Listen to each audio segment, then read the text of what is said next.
Zavamaniry miloko maitso mavana,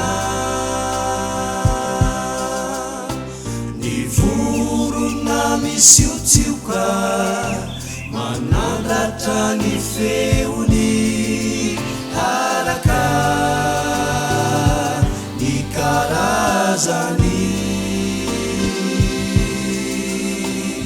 tsy mba mamafy na koa mijinjireny fa ny tompony mahalala ny dokomeny, endre ny akantony zavaboary, ny zavamaniry miloko maitso mavana,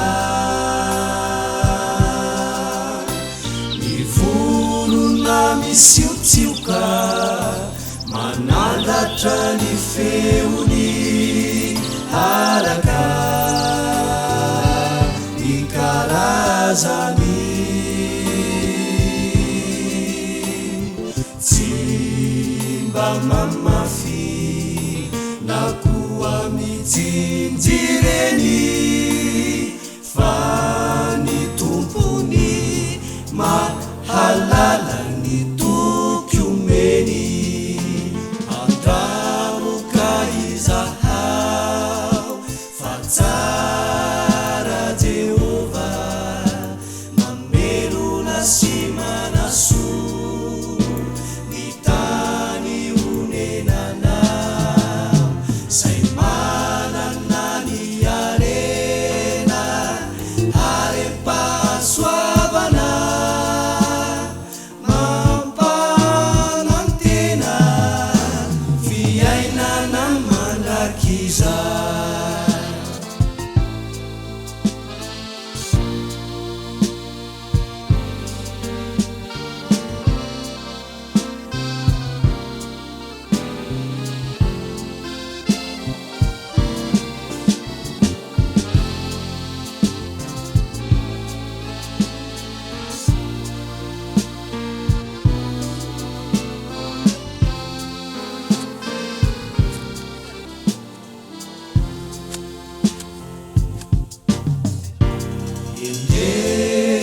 ny akantony zavaboary,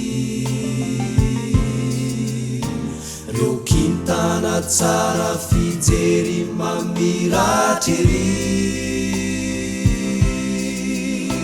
ny volana sy masoandro manavaka ny azina manome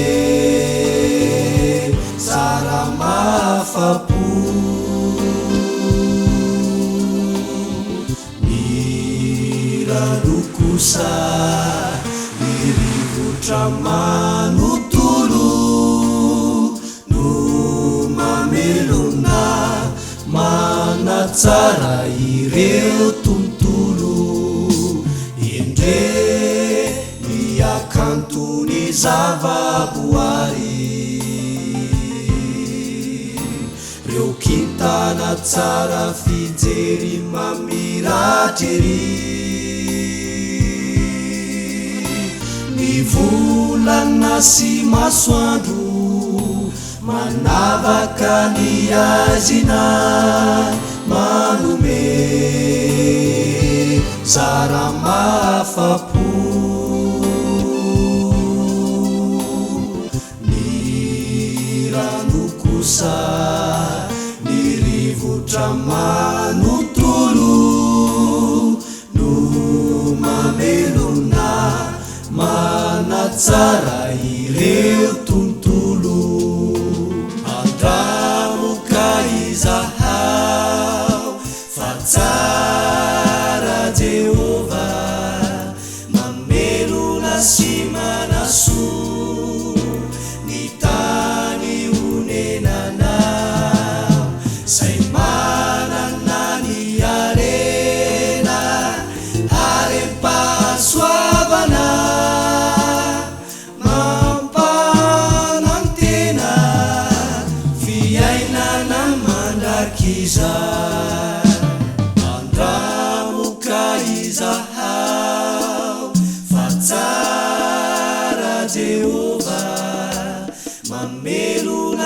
sy manasoa ny tany onenanao zay manana ny arena arem-pahasoavana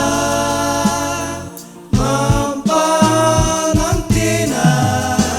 fiainana mandrakizay